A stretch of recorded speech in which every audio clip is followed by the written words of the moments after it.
Today we're going to go over a basic overview of the origins of the New Testament. Before we knew we were Israelites, many of us were in Christianity.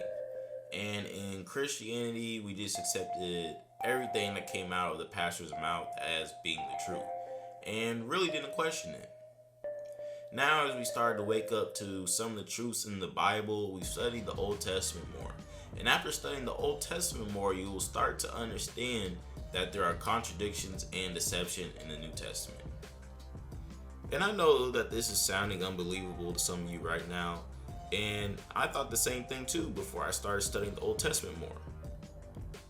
The New Testament has been called the infallible word of God, but the truth is, there are many things in it that are just not matching up with the Old Testament.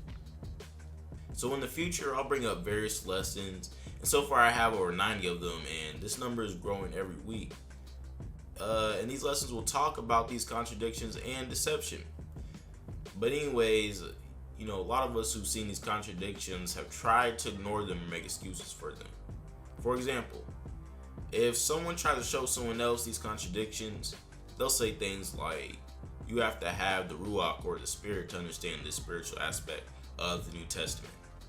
Or they'll tell you that you are misinterpreting the New Testament, even though the interpretation that you have is what is clearly stated in the text.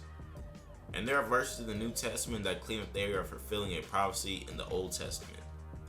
But when it's clear that the prophecy in the Old Testament has already been fulfilled or is talking about something else, they'll say things like, this is a dual prophecy. So, the reason why people will choose to ignore these contradictions is because a lot of these scriptures that have contradictions in them are used as pillars for their doctrines. It's the doctrines that they've been taught and what they've taught to others. And this goes on to another point that I want to make, which is about pride. So when's the last time you've heard a teacher or a preacher who's come out and said that a lesson they previously taught was wrong? Not too many times. You rarely hear this from a well-known teacher or preacher. And some will never admit that they are wrong, even when knowing that they are wrong because of pride. They might have a large following that's making them a lot of money, and they don't want to give that up. So they'll continue to teach the deception that they've always taught. But now I want to go into the history of the New Testament. The first book I'm going to be reading out of is the International Standard Bible Encyclopedia, Volume 2, copyrighted in 1979. We're going to go first to page 225. And the section that we're going to be in is under the canon of the New Testament. So it says, the first official recognition of the 27 books of the present New Testament canon as being the New Testament canon of the church did not occur until AD 367. So it took about 300 years, because a lot of historians will say that New Testament books were written around the first century. So that's about 300 years after that. So it took about 300 years for all these books to be put together and for the church to call that the New Testament. And that's the same New Testament canon that we have today. So let's continue to look at this. We're going to go to page 229. It says, most significant for us is the 39th Easter letter, which is in AD 367, of the great Alexandrian theologian Athanasius. Here for the first time stands a list in which the 27 books of the present New Testament canon are declared to be the canonical collection, to which nothing is to be added, from which nothing may be taken away. And for those of you who don't know what a canon is, the definition for that is a collection or list of sacred books accepted as genuine. So in 367, you can see here that it says that Athanasius basically had a list of 27 books, and these 27 books are the present New Testament canon. And this is a list that that they are claiming to be the inspired word of God. So who was the first person to come up with a New Testament canon? Let's look at that. We're going to go to page 227. It says Marcion provides us with the first official or canonical list of the Pauline letters. And who was Marcion? Because Marcion was the first person to come up with the canon, but who was Marcion? Let's go into a little bit more depth about Marcion. Let's go to page 228. It says at the beginning of this period stands one whose role in the formation of the canon is unique. Marcion of Sinope in Pontus came to Rome in AD 139, and by 144 he was expelled from the church because of his Gnostic tinged heretical views. In conjunction with his rejection of the Old Testament as a product of a God inferior to the God of Jesus, the Christian God, Marcion himself established a distinctively Christian canon. So, Marcion rejected the Old Testament, and he also rejected the God of the Old Testament. And he believed the God of the New Testament as being the superior God. So, it's really interesting when you look at the history of Marcion.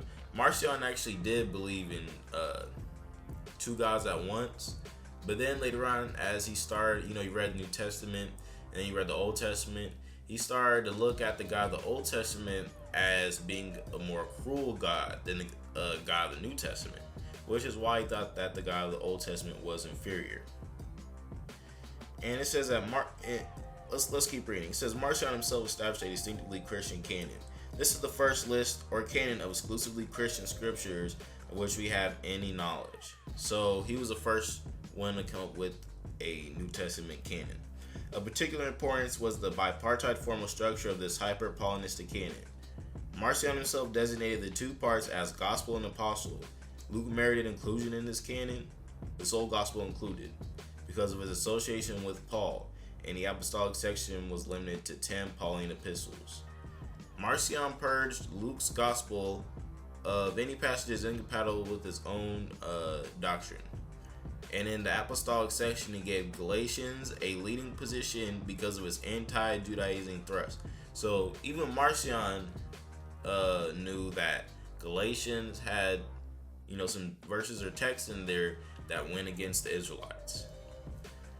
It says the work of Marcion, though heretical, is important because it represents a direct, unique attempt by an individual to establish a Christian canon. Many scholars are of the opinion that it was in conscious reaction to the work of this very influential heretic that the church established the basic dimensions of the present canon. So, who was the church that this is talking about? This is the Roman Catholic Church. Okay? And you can see that it's basically saying that the church came up with their own canon after, basically the canon that Marcion created.